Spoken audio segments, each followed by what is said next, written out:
Shoot the heart, he shouted. Chris, though suspicious and somewhat felt confused as to what he was, did as he was told and shot Norman's heart. Parker and Jill got up on their knees, also both shooting at the heart. Norman roared louder and louder as his body trembling with the bullets penetrated his flesh, and until one point his heart simply exploded in blood. A roar, both monstrous and human, echoed throughout the ship. The ground seemed to shake, and it was so loud that the survivors seemed to hear it through their souls. "It can't be," Norman said, his monstrous voice making that not only bizarre but frightening. His huge body fell to the floor with a loud thud that made the entire concrete shake. Jill, panting, let herself rest. Still sitting there, she closed her eyes slightly and put her gun in its holster. Parker stood up and lowered his gun, his eyes not leaving Norman's body, as if he was waiting for that thing to stand up again.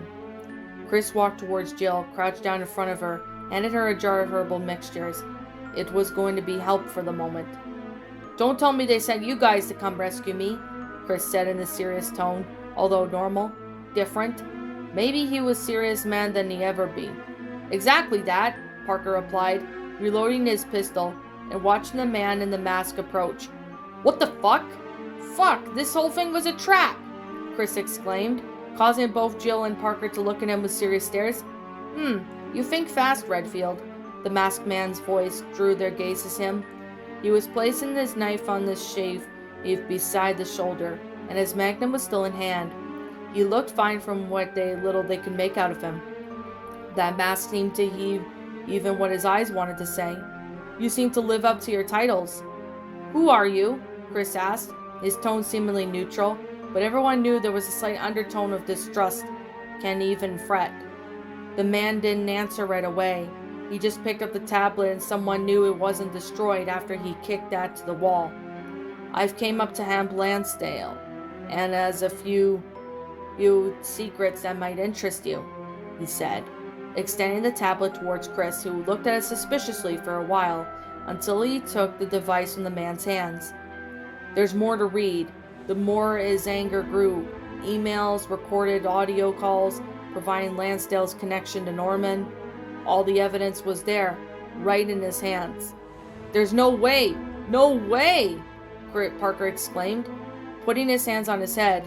It was no wonder he had worked for the FBC for a long time. All this? How could he do this? "Why?" Jill asked to no one as specific, crossing her arms and shaking her head. Occasionally she would look at Rachel's body on the floor and hope that she had killed for a good few moments.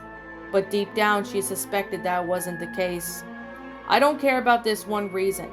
I just know that they're all going to pay for this. My men are dead because of that son of a bitch," Chris growled, controlling himself very hard to destroy the only evidence, to yet incriminate his Lansdale because of his anger. Redfield then looked at the masked man. How do you have this? Where did you get it?" he asked. The man just shrugged.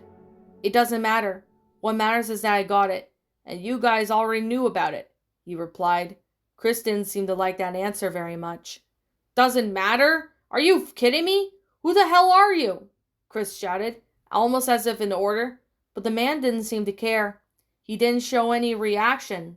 Nothing. It wasn't just a mask. His body language indicated nothing. "You're part of some organization, right? That's why you're here. Are you at USSOCOM or something?" Jill asked, taking a step forward. She didn't want Chris to lose his mind at the moment, not with someone who's likely saved their lives. "I never said I was FBC. Who I am doesn't matter. We have the same interests, that's all," the man said, taking another device from his pocket and pressing the button.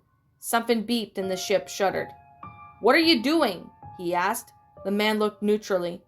"Destroying the ship," he replied, looking on the watch of his wrist. "I have a boat. Follow me," the man said, turning around and walking towards the stairs ahead. "Wait!" Parker called out, causing the man to turn around. "Did you find anyone else here? Maybe a man with red hair?" he asked. "No, I'm sorry, but you're the only ones I found. Can we go?" he replied, turning and giving them no further opportunity to say anything. Jill sighed lightly, glancing over at Chris and watched them walk away with an unfriendly expression. She couldn't really blame them. After all, she just patted him lightly on the shoulder and walked, or rather limped, in the same direction the man was going moments later. Chris then put his arm around his neck, helping her walk. Ghost then walked around. His steps were steady, despite the pain he had already felt at the moment. They didn't need to worry too much, although they were pretty sure that he would seem to do a lot in the future. And in the end, they had left the ship.